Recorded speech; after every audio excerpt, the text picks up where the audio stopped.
The division between the North and the South continues to grow as territories in the West organize themselves into states and apply to the United States government for statehood. With each application for statehood, there's going to be a clear issue over whether or not the state is a free state or slave state. Now, this issue largely becomes a point of contention because what's at stake is the balance of power in Congress. If northern states gain control of Congress, they can essentially create laws that may be unfriendly to the South, laws that might outlaw slavery. If the South can at least maintain control of one house of Congress, they could do what they can to block certain laws or regulations that might hurt their economy by hurting slavery or threatening slavery. So this first comes to peace or to rise with the admittance of Missouri as a slave state in 1820. Missouri applies for statehood as a slave state, and Northerners, clearly outraged by that, try to oppose this. At this point in time, there's a balance of power between slave states and free states in the Senate. So, with the help of Henry Clay, a proposal is made that will hopefully allow peace to continue between the North and South and keep the United States together as one nation. This compromise proposed by Congressman Henry Clay is known as the Missouri Compromise of 1820, and it does four things. First, Missouri comes in as a slave state, and at the same time, Maine comes in as a free state. An unwritten trend has been happening in the past in which states have come in pairs, and with the Missouri Compromise, this will continue. One of the pair becomes a slave state, and the other state of the pair becomes a free state, again maintaining that balance of power in the Senate. Clay also looks towards the future, and he decides that it would be good to have a policy in place for states that might be formed out of the remaining Louisiana territory. So he creates a line or a border at 36 degrees 30-minute latitude, and any states that are formed out of the territory above that will be free states where slavery is illegal. Any states below that will be slave states. Now you might say, well, as a Southerner, that doesn't seem like a good deal. However, as this is going to be taking place, tensions are rising in the West, and the desire of Americans to spread further westward continues, so Southerners see themselves as getting more land down the road, land which south of 36 degrees 30 minutes will be open to slavery. And again, what this Missouri Compromise does is it keeps a balance of power in the Senate between the slave states and the free states.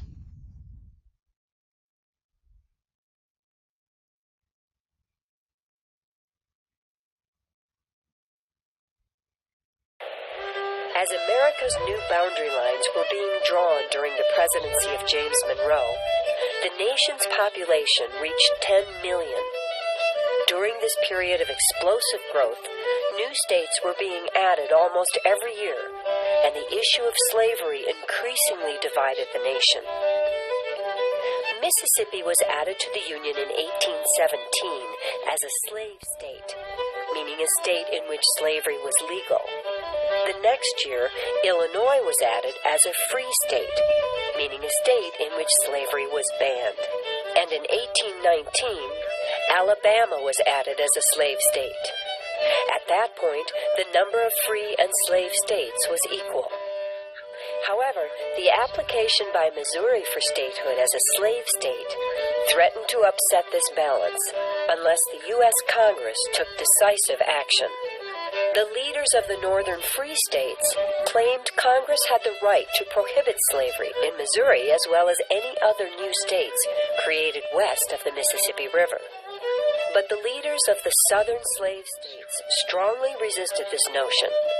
They feared that if the balance of power was shifted in favor of the free states, slavery might be made illegal and undermine the South's slave-based economy. In 1820, Congressman Henry Clay of Kentucky helped enact a law called the Missouri Compromise, designed to appease both sides. This law allowed Missouri to be admitted as a slave state, but it banned slavery from the entire region north of the Missouri Compromise line that corresponded to its southern boundary. It is interesting to note that while the Missouri Compromise was being worked out, Voters in the state of Massachusetts decided to create a new free state from northern lands that had been a part of Massachusetts since early colonial times, so that when the state of Maine entered the Union in 1820, it balanced the influence of the new slave state of Missouri when it became a state the next year. The next event that caused tensions to rise greatly between the northern states and the southern states occurred when California applied to become a state in the Union. Far out west, this state would have been split in half by the Missouri Compromise line of 36 degrees 30 minutes latitude. California, though, was applying as a completely 100% free state. This upset Southerners because they felt that half of the state should be open to slavery. Once again, Congressman Henry Clay proposes an agreement that both the North and the South do find agreeable, once again staving off disunion so that the United States can remain united as one nation, even with half of the states being slave states and half of the states being free states. This compromise is one of the compromises in which Henry Clay becomes known as the Great Compromiser. The Compromise of 1850 essentially does four things. First, California comes in as a free state. That pleases the Northerners. And it also ends the slave trade in Washington, D.C. So for Northern states, they get two things from this compromise. For Southerners, the two things they get in the Compromise of 1850 are that a stricter fugitive slave law will be passed, and that happens in the same year of 1850 with the Fugitive Slave Act, in which fugitive slaves are going to be strictly punished, and anyone who helps them will be punished.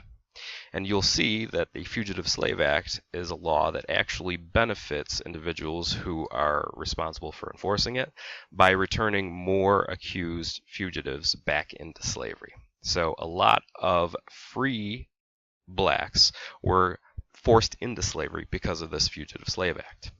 And last but not least, for Southerners, the remaining lands of the Mexican Cession would decide on their own whether or not states that formed out of them would be free or slave.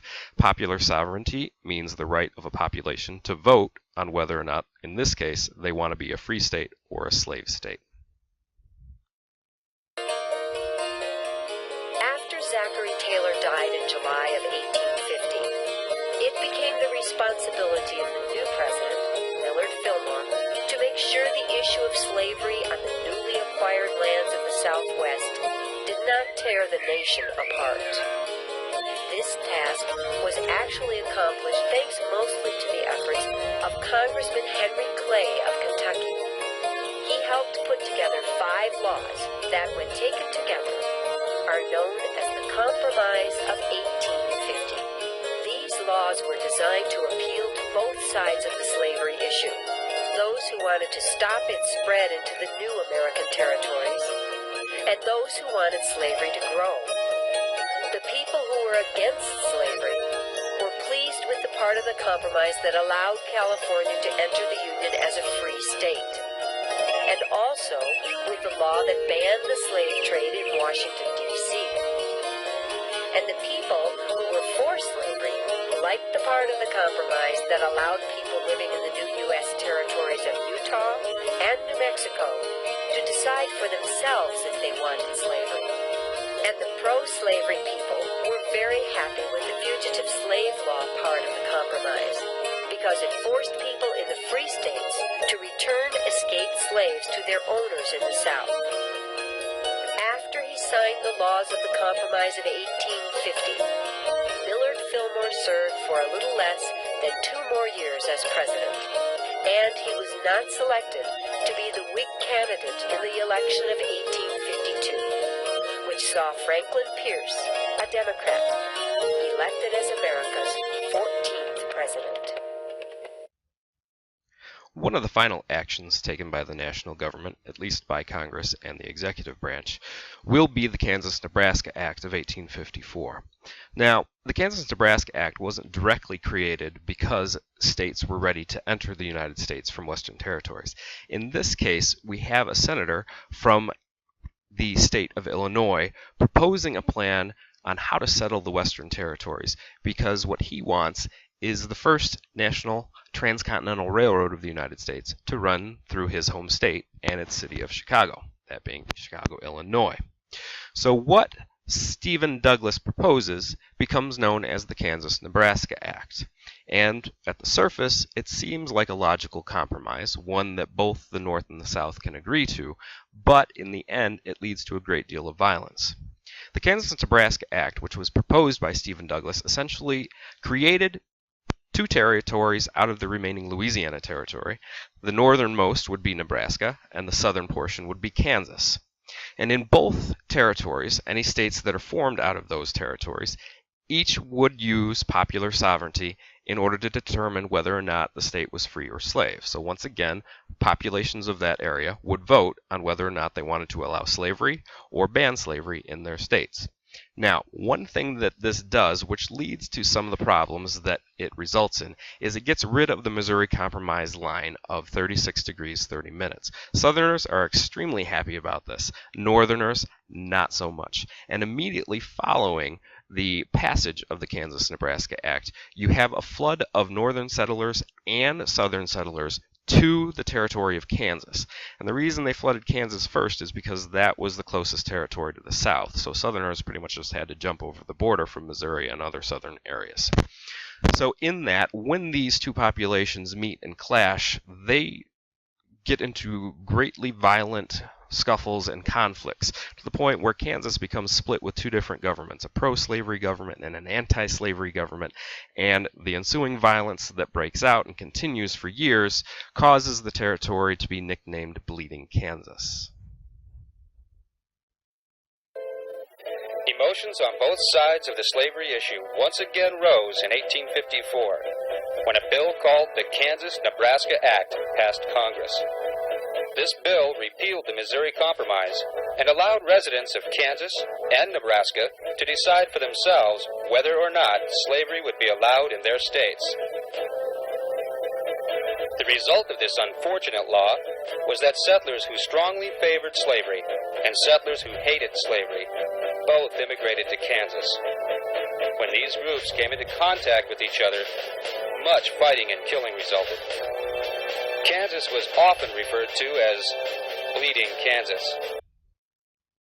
These events that occurred in Kansas were essentially a small version of what would occur for the entire United States with the American Civil War, threatening the experiment of liberty and self-government for the United States.